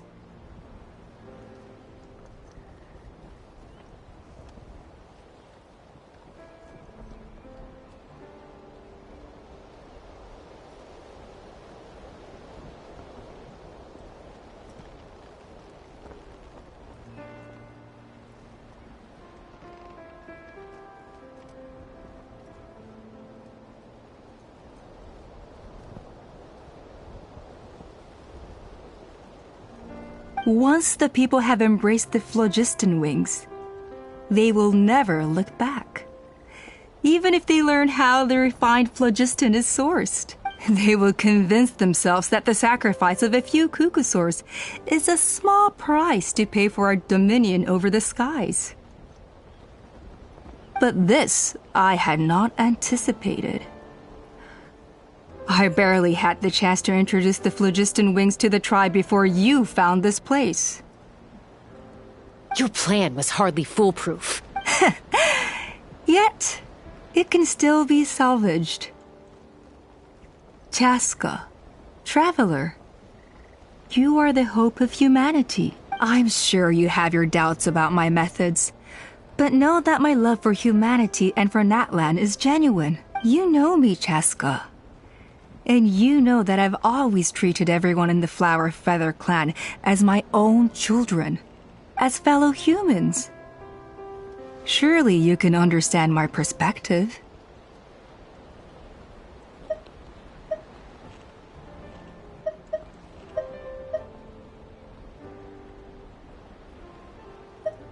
Alpa, Natlan doesn't belong to humans alone. And truthfully, neither do I.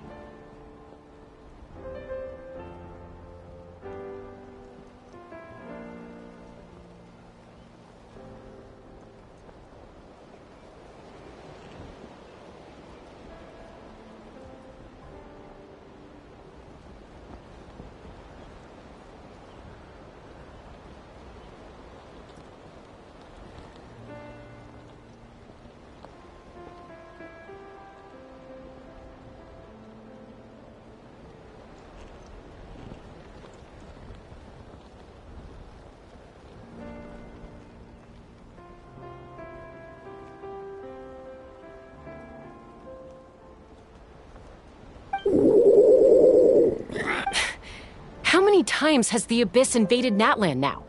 And yet despite how much stronger it is than us, Natlan still stands as a nation of humans and Saurians. Peace imposed by force will crumble in a matter of days, because social bonds are what hold a civilization together.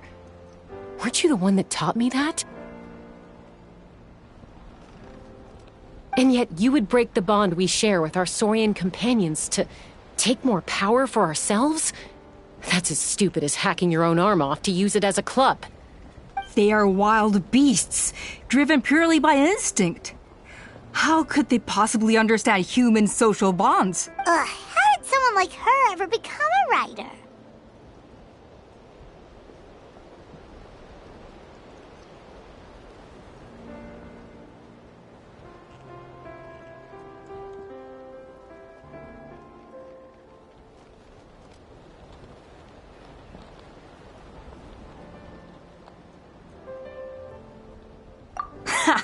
You overestimate them. They bow to the strong and shun the weak. That's all there is to it. They never gave Tepal a second glance when he was at his lowest, nor me when I returned injured from the Cinder City.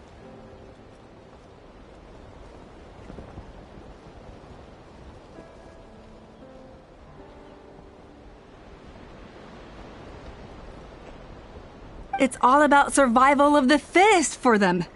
Plain and simple. They obeyed me once I proved myself stronger than them, but the moment it serves them better, they'll abandon me in a heartbeat. You're wrong, Alpa. They only reject the wingless because they don't want to fly anyone to their death. Chaska, I will promise you this. Only the unruliest wild cucosaurs will be used for phlogiston extraction. The ones who have nothing else to offer to humanity.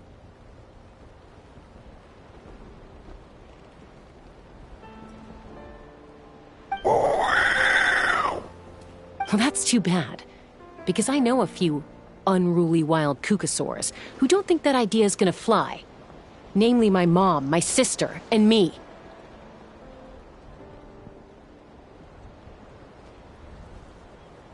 And the others? To us, they're friends, family, even children. So if you want to put any of them in one of your cages, you're gonna have to go through us.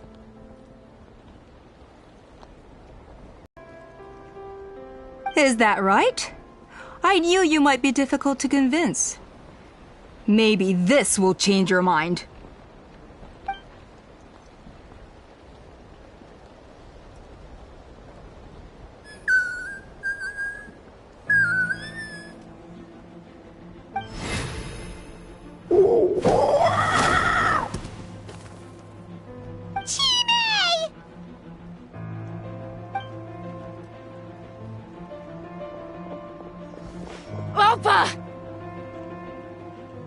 Careful! Don't make any rash decisions. Unless you want to see her suffer. Oh no! That's one of the extraction cages! I told my subordinates to take control of the tribe while I was away. Luckily for them, our strongest warrior and our most powerful ally aren't there to stop it.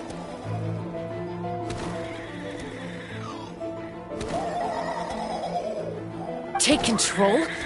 What are you planning to do with Mutota and his supporters? Merely accelerate their inevitable downfall. They cannot stand in the way of progress forever. It is not the move I wish to make, but I'm afraid you and your friends force my hand. And since you insist on imposing me too, I have no choice but to keep you here until the dust has settled. So that's what you meant by I just want to talk. You never intended to negotiate. You just wanted to stall us. No, Chaska. I genuinely hoped I could win you over. You are the strongest warriors we have. Put down your weapons, and I promise you that no harm will come to this young Saurian. I just need you to stay here for the next couple of weeks or so, while my people consolidate their power. Then, I will give her back to you, and you'll be free to leave.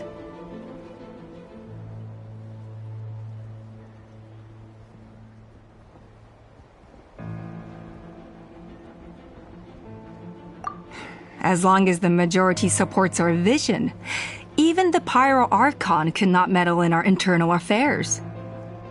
Your vision is deranged, and the Flower Feather Clan will never support it. You sure about that? Then wait here and see. Time will tell. What do we do? Even if the whole tribe fights back, Mutota's in grave danger! Stop delaying the inevitable! Drop your weapons and get into the cages, now!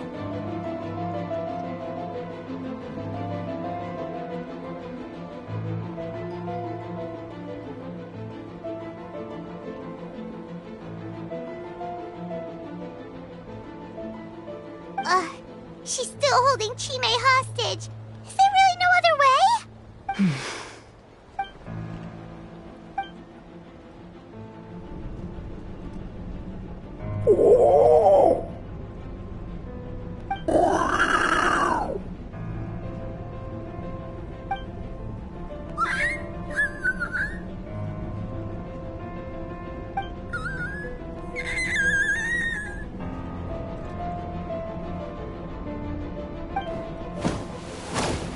Koya?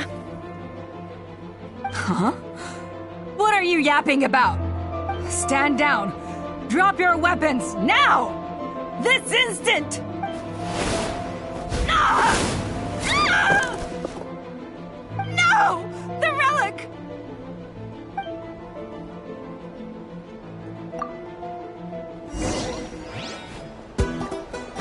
Let's fly! Open fire! Bullseye! Give up, Alpa. We're negotiating my way now, and this ain't your strong suit. Hey, something's up with this relic!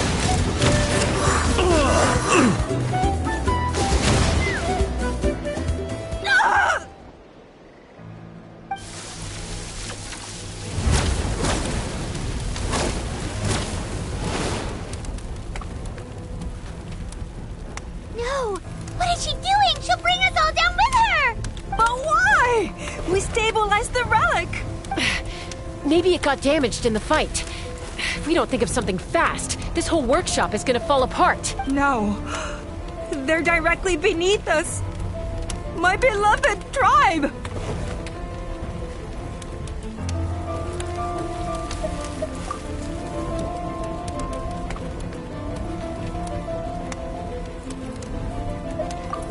Okay,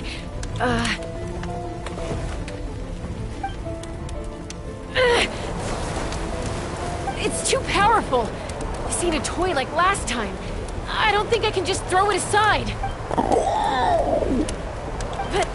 But we need to get it far away before it explodes. Then the tribe will be safe, and so will this workshop. Koya, remember when we were kids? Come on, let's take this thing high up into the sky. Don't worry, I know I can get rid of it before it explodes. We're talking some surface wounds at most. All I need is for you to catch me at the end, just like old times. I can't hold it back anymore. We have to go. Don't be insane! Alpa! What are you... You're a fool, Chaska! Why would you choose such a risky solution? We cannot entrust the safety of our tribe to this wild Saurian! I'm the fool! You really think you can stand a better chance than me? Sure, it may be asking too much for an ex-wingless to escape the blast radius in time. But I can fly it a safe distance away, even if it's the last thing I do.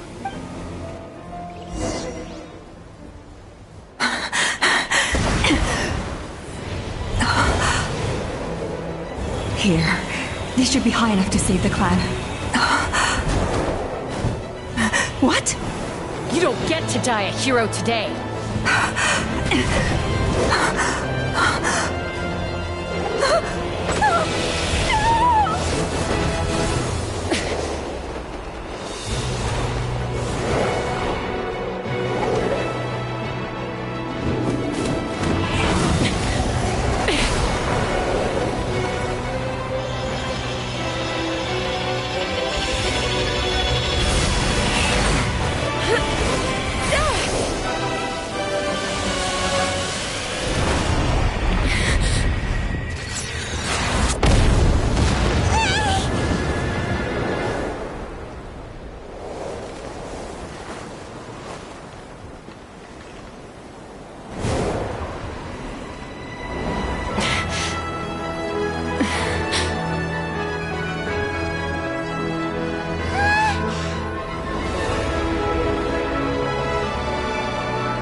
Koya, are you hurt?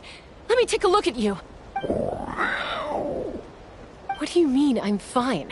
Didn't I tell you to catch me on your back? Why did you try to shield me from the blast? Accident? Yeah, right. Seriously, you're as stubborn as ever. Chaska! Koya! How are things looking here?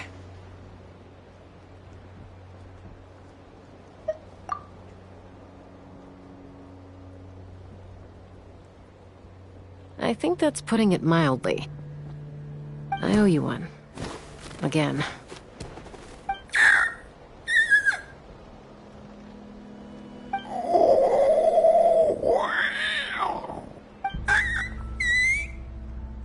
Oh, but be honest. Do you still think Kukasaurs can't form bonds? Mom, I'll figure out the refinement problem. I'll find a way.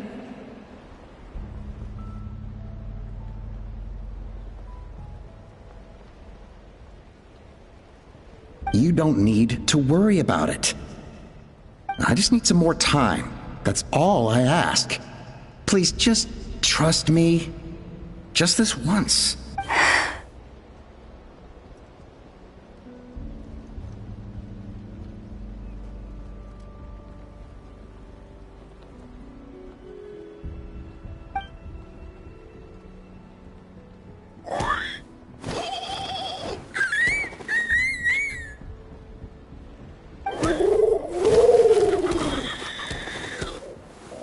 The flower feather clan yield to the strong. And it's up to the winners to define what strength means. So it looks like it's my turn to yield.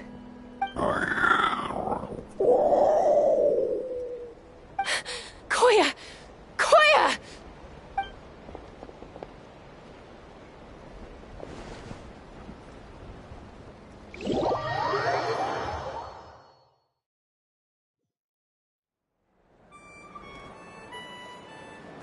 So, you're absolutely sure it's not because of the explosion? Yes, for the 10,000th time, I'm sure. The blast barely touched her. The reason she fainted was old injuries playing up, compounded by overexertion in recent days. The moment she finally relaxed, all the built-up stress finally caught up with her. And no wonder. Honestly, she's just like you. Anyway, now you know how we feel when you go off risking life and limb. Your mother and I would both appreciate it if you lived less dangerously. You know she wrote to me from the Masters of the Nightwind, just to scold me for not doing enough to keep an eye on you. If she wasn't so busy with work, you can bet she'd come back here and chew us both out in person. I'll find an opportunity to apologize to her. I promise. You'd better. No more avoiding us, okay? And don't get me started on all the checkups you've missed. Got it. Got it. Huh? Koya? You're awake. I'll go let everyone know. Hey, but we're not done talking. What are we gonna do with her, Even after everything that's happened, she still hasn't figured out how to start the conversation with you. Open up and have an honest conversation. For all her confidence, she's a very sensitive soul underneath. You'd think as a peacemaker, she of all people would know how to reconcile with her family after a falling out. She must have been a handful growing up. Thank you for being there for her. And of course, thank you for keeping her safe when you were up there in the sky. Koya, Uncle Cusco, we're here!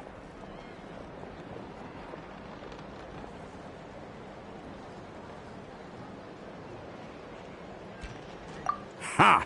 I was just telling her that she's not to go chasing danger with Chaska ever again. Cusco, I understand how you must feel.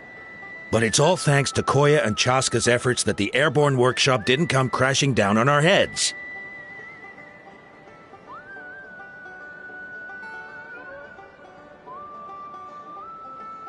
Oh, Paimon almost forgot to ask. They didn't hurt you while we were gone, did they?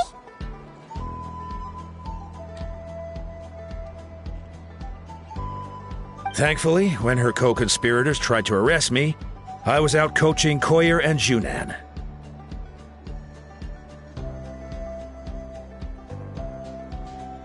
The two of them were a huge help. They took care of things while I went around rallying the resistance. So, in the end, Alpa's would-be revolt didn't really get off the ground. And as it turns out, not all of the wingless want to see our dear Saurian friends replaced with phlogiston-powered gizmos.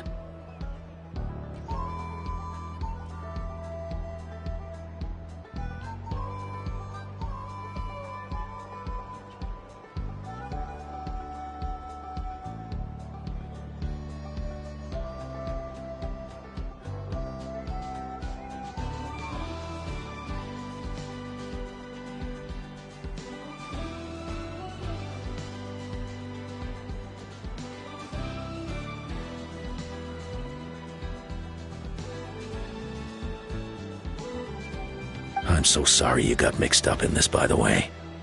We should have caught on to Alpa's scheme sooner. We could have saved so many Kukasaurs from getting hurt.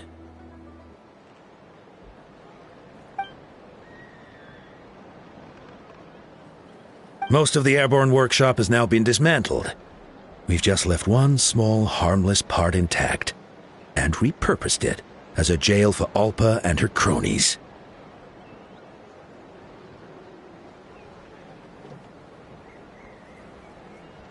Let's see how they like being locked up in a sky prison.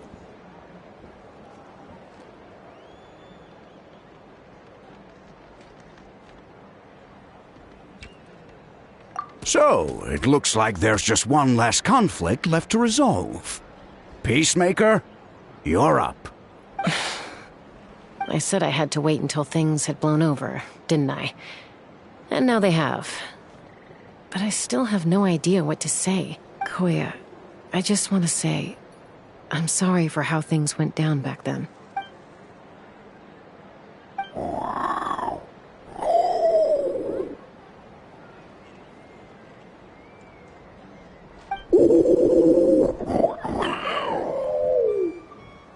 Huh? Does this mean you're not mad at me anymore? There's that family likeness coming through again.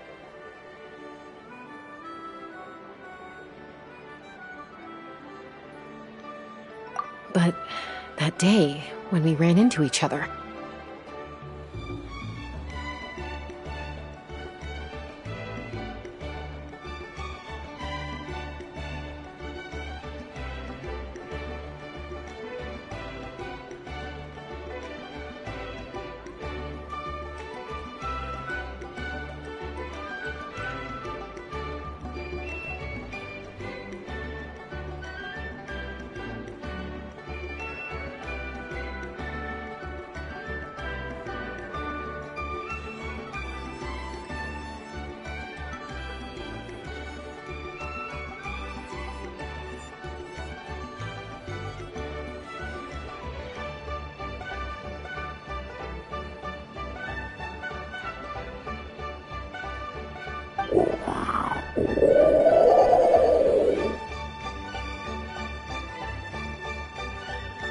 Huh?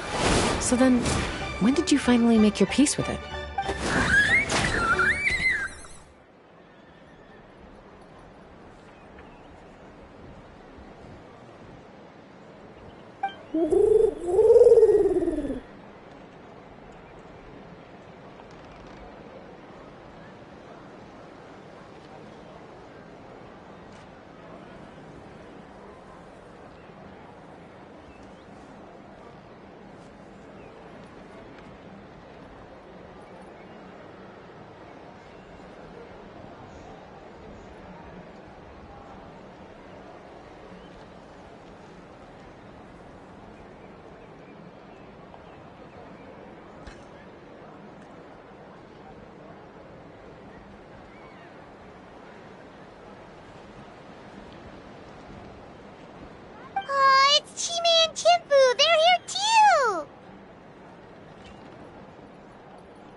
Yeah.